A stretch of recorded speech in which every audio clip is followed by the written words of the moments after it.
নমস্কার। কেমন আছেন সবাই? ভালো আছেন? সবাই খুব ভালো থাকুন, আনন্দে থাকুন। দেখুন, আজকে আমি যে বিষয়টা নিয়ে আজকে আপনাদের কাছে উপস্থিত হয়েছি, সেটা আমাদের অত্যন্ত পরিচিত। আমাদের রান্নাঘরে প্রায় প্রতিদিন সেটা কাজে লাগে। সেটা না হলে বোধহয় আমাদের রান্না হয়ই না। আর রান্নাকে সুস্বাদু করতে তার প্রয়োগ অবশ্যই করতে হয়। তো সেটা হলো একটি কন্দ। তার নাম হচ্ছে আদা। তাকে এমনিতে আমরা আদা বলি। শুকনো অবস্থায় শুকনো আদার কিন্তু আমাদের আয়ুর্বেদীয় শাস্ত্রে মহৌষধি। শুকনো আদাকে বলা হয় শোঁঠ। শোঁঠ বা শুকনো আদা। এই আদায় কি কি থাকে? আদায় থাকে protein, phosphorus, iron, vitamin A, vitamin B, vitamin C. এই আদা কি করে? এই আদা হলো কফ, বাত, প্রশমন, সর্দি নাশ করে, রক্ত শোধন করে, পাচনতন্ত্রকে উন্নত করে। অথর্ববেদে বৈদকল্পে বলা হয়েছে এটি আমাদের তিনটি অগ্নিবল বাড়ায়। একটি হলো কায়াগ্নি, একটি হলো অন্তরাগ্নি, আর একটা হলো বহিরাগ্নি। আদা জীর্ণ, আমাদের যে খাবার খাই সেগুলোকে জীর্ণ করতে সাহায্য করে, সুপাচ্য হিসেবে সেটি ভূমিকা পালন করে। আদার উপকার বলে শেষ করা যাবে না। তো কি কিভাবে ব্যবহার করলে আমাদের শরীরের বিভিন্ন সমস্যার হাত থেকে আমরা রক্ষা পেতে পারি, আজকে সেই নিয়ে আলোচনা করব। আদার রসকে যদি 2 চামচ মধুর সঙ্গে মিশিয়ে সকালে সন্ধ্যায় খাওয়া যায় তাহলে শ্বাসকষ্ট দূর হবে। আমাদের অনেকেরই শ্বাসকষ্ট আছে না, তো শ্বাসকষ্ট দূরের জন্য এটা অবশ্যই প্রয়োগ করুন। বহুমূত্র রোগ, যেটাকে আমরা বলছি ডায়াবেটিস, এই ডায়াবেটিসে কি হয়? আদার রস প্লাস 2 চামচ মিছরি, এটা যদি একসঙ্গে মিশিয়ে খাওয়া যায় সকালে এবং সন্ধ্যায়, তাহলে কিন্তু ভালো থাকবেন। ডায়াবেটিসকে কিন্তু কন্ট্রোল করে থাকে এটা। 3 নম্বর, শুকনো আদা, জোয়ান, সৈন্ধব লবণ, হরিতকি গুঁড়ো করে যেমন যেমন নেওয়ার দরকার, যদি 1 চামচ করে নেন তাহলে সৈন্ধব লবণ আবার 1 চামচ নেবেন না, পরিমাণ মতো নিয়ে যতটুকু দরকার নিয়ে সবগুলোকে একসঙ্গে গুঁড়ো করুন। গুঁড়ো করে মিশিয়ে রেখে দিন এবং এর থেকে 8 চামচ পরিমাণ গুঁড়ো রোজ সকালবেলা জলের মধ্যে গুঁড়ে গরম জলে নেবেন, নিয়ে সকালে এবং সন্ধ্যাবেলায় পান করুন। উপকার পাবেন কিসে? মন্দাগ্নিতে। মন্দাগ্নি কথাটার অর্থ কি? অগ্নির দুর্বলতা, ধীর গতিতে চলছে অগ্নি, ফলে কি হচ্ছে? হজমের দুর্বলতা দেখা দিচ্ছে। তাই হজমের দুর্বলতায় কি করে? এটা উপকার দেয়। খাবারের প্রতি আগ্রহ থাকে না, সেই আগ্রহ না থাকাকে ধীরে ধীরে কাটিয়ে দেয়।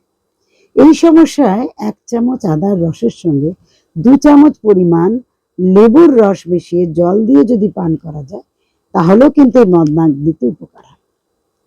অরুচি থাকলে, খাবার কোনো কিছুর প্রতি রুচি নেই, খিদে আছে কিন্তু রুচি নেই, এরকম অবস্থা তো হয়, তখন দুপুরে খাবার 8 ঘন্টা আগে 1 টুকরো আদা এবং সৈন্ধব লবণ চিবিয়ে চিবিয়ে খান, উপকার পাবেন, রুচি ফিরে আসবে। রুচি ফেরার জন্য আরো অনেক বিষয় আছে, সেগুলো পরে আলোচনা করব। যাদের খিদে হয় না, শুকনো আদার গুঁড়ো সকালবেলা গরম জলে মিশিয়ে পান করুন, চিন্তা নেই, আপনার খিদে একদম খুব বেড়ে যাবে না, মানে যে খাই খাই ভাব থাকবে না, কিন্তু যে সময় খাওয়ার ইচ্ছা হওয়ার কথা, খিদে পাওয়ার কথা, সেই সময় অবশ্যই খিদে পাবে। অঙ্কুরিত ছোলার সাথে আদা এবং সৈন্ধব লবণ মিশিয়ে খান, শরীরের উজ্জ্বলতা বৃদ্ধি পাবে এবং শরীর পুষ্টি পাবে। বলেন না শরীর কান্তিময় হয়ে উঠেছে, এই যে কান্তিময় হয়ে ওঠা, উজ্জ্বলতা বৃদ্ধি পাওয়া, এটা কিন্তু এইভাবে যদি খান, যে কোনো অঙ্কুরিত ছোলা বলবো না, অঙ্কুরিত ছোলার সঙ্গে আরো কিছু মিশিয়ে নিন, অঙ্কুরিত মুগ কড়াই, অঙ্কুরিত বাদাম, তার সঙ্গেও আদাটাকে খেয়ে দিতে পারেন, খুব ভালো উপকার। কিছুতেই কাশি কমছে না, এক টুকরো শুকনো আদা মুখে রেখে দিন, চুষতে থাকুন, দেখুন কি হয়। আপনার কাশি অবশ্যই কমবে, কমবেই কমবে। কারণ শুকনো আদা যত বেশি পুরনো হবে, একদম পাথরের মতো শক্ত হয়ে যায়। একটু নিয়ে যদি চুষে খাওয়া যায়, অবশ্যই উপকার পাওয়া যায়। অতিসারে বা ডায়রিয়ায় কিভাবে খাবেন আদাকে? আদা 10 গ্রাম, ধনে 10 গ্রাম জলের মধ্যে ভালো করে ফুটিয়ে নিন। মোটামুটি 250, 1 লিটার, যে হয় না 1 লিটার জলের মধ্যে ভালো করে ফুটিয়ে নিয়ে ভালো করে 15 মিনিট ধরে ফোটাবেন। ফোটানোর পরে তার যে কাতটা বেরোবে, সেটা সকাল বিকাল 2 চামচ করে খাওয়াতে পারেন, যদি অতিসার খুব বেশি বেড়ে যায়। আর যদি কন্ট্রোলের মধ্যে থাকে, তাহলে সকাল বিকাল সন্ধ্যায় 3 বেলা খাওয়ান, অবশ্যই ভালো থাকবে।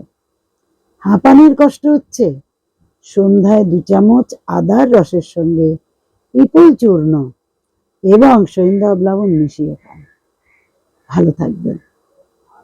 হাঁপানির সমস্যা ভীষণ কঠিন সমস্যা, খেয়েই দেখুন, অবশ্যই ভালো থাকবেন। ইনফ্লুয়েঞ্জার জ্বরে, ইনফ্লুয়েঞ্জা জ্বর তো হয়, আর এই যে এখন সিজনটা পড়েছে, এই সময় ফ্লু টাইপের জ্বর হচ্ছে, ঘরে ঘরে এখন জ্বর দেখা দিচ্ছে। বেসিক্যালি বর্ষার প্রারম্ভে ইনফ্লুয়েঞ্জা জ্বরটা আসে। ইনফ্লুয়েঞ্জা জ্বরের সময় কি করবে? 6 চামচ আদার রসের সঙ্গে 2 চামচ মধু মিশিয়ে দিনে 2-3 বার খান, অবশ্যই ভালো থাকবে। খুব কাশি হচ্ছে, আদার রসকে গরম করে নিন, গরম করে নিয়ে তাতে মধু মেশান, মিশিয়ে চেটে চেটে খান, কাশি অবশ্যই কমবে, কমবেই কমবে। তারপরে বলবো আদা দিয়ে চা করে খান। চায়ের পাতার দরকার নেই, বলবো আমি আজকে আপনাদের কিভাবে আদার চাটা বানাবে। চা পাতা দিয়ে নয়, এমনি বানান আদার চা। সে আদার চা খেলে কি হয়? আমাদের আদার চা খেলে আমাদের এনার্জির লেভেল বেড়ে যায়, ইমিউনিটি পাওয়ার বেড়ে যায়, হজম শক্তি ভালো হয়, সর্দি কাশি কমে যায়। আর কি হয়? সেরোটোনিন লেভেল কন্ট্রোল করে, স্ট্রেস কমে যায় এবং আমাদের শরীরকে, আমাদের হারিয়ে যাওয়া শক্তিকে আবার পুনরায় যেন নিয়ে আসে। তাই আদাকে বন্ধু ভেবে ঠিকভাবে সঠিকভাবে প্রয়োগ করুন, আপনি অবশ্যই ভালো থাকবেন।